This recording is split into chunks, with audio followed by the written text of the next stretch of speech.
அத்தனையும் நமக்கு கொடுக்கப்பட்ட அதிகாரத்தை வைத்து நாம் டேமேஜ் பண்ணணும். அப்படின்னா ஜெயிக்க முடியும்.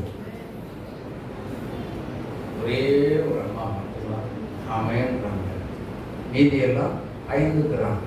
அப்படியா?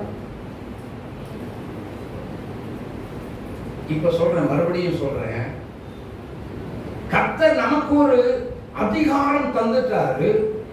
ஆனா நமக்கு எதிராக ஒரு ஜெபிக்கிற தேவனுடைய பிள்ளைகளுக்கு எதிராக பிரச்சனை, குடும்பத்தில் குழப்பம், சமாதான கேடுகள், அல்லது வெளியிலிருந்து வரக்கூடிய ஒரு பயங்கரமான போராட்டம், அல்லது ஆபத்து, அல்லது வியாதி, அல்லது கடன் தொல்லை, இவைகள் எல்லாவற்றையும் சத்துரு கொண்டு வருவான்.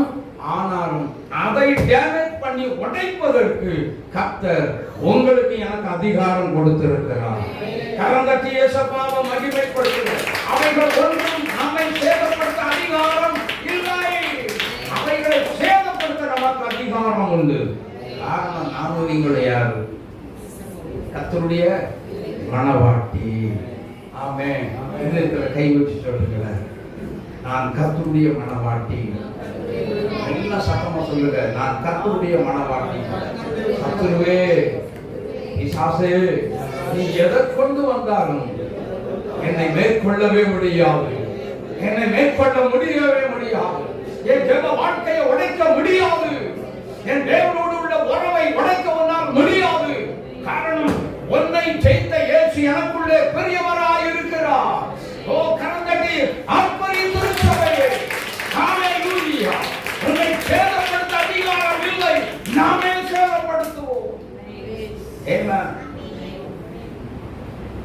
இதுதான் கர்த்தர் கொடுக்கிற, திருச்சபைக்கு கொடுக்கிற அதிகாரம், ஒரு அத்தாரிட்டி. இதுதான். இதை நம்ம சும்மா மாஸ்டர் இங்க கவனிங்க, இந்த மாதிரி வார்த்தைகள் எல்லாம் கேட்டுட்டு இன்னும் வாயிலிருந்து யாரும் மாஸ்டர் என்னால என்ன செய்ய முடியல, ஜெபிக்க முடியல, வேதத்தை வாசிக்க முடியல அப்படின்னு சொல்லி இனிமேல் சொல்லக்கூடாது. துதிச்சு நல்லா ஸ்தோத்திரம் பண்ணி ஜோமிட்டு முன்னேறி போயிட்டே இருக்கணும். பிரச்சனை வந்துச்சா, போராட்டம் வந்துச்சா, ஸ்தோத்திரம் போட ஆரம்பிச்சிருங்க. கர்த்தர் செய்த நன்மைகள் எல்லாம் நினைச்சு துதிச்சு ஸ்தோத்திரம் பண்ணி அப்படியே முன்னேறி போயிட்டே இருங்க, முன்னேறி போயிட்டே இருங்க. கர்த்தர் நமக்கு முன்னேறலாம் காய் இருப்பான். ஆமென். இயேசுவின் பின்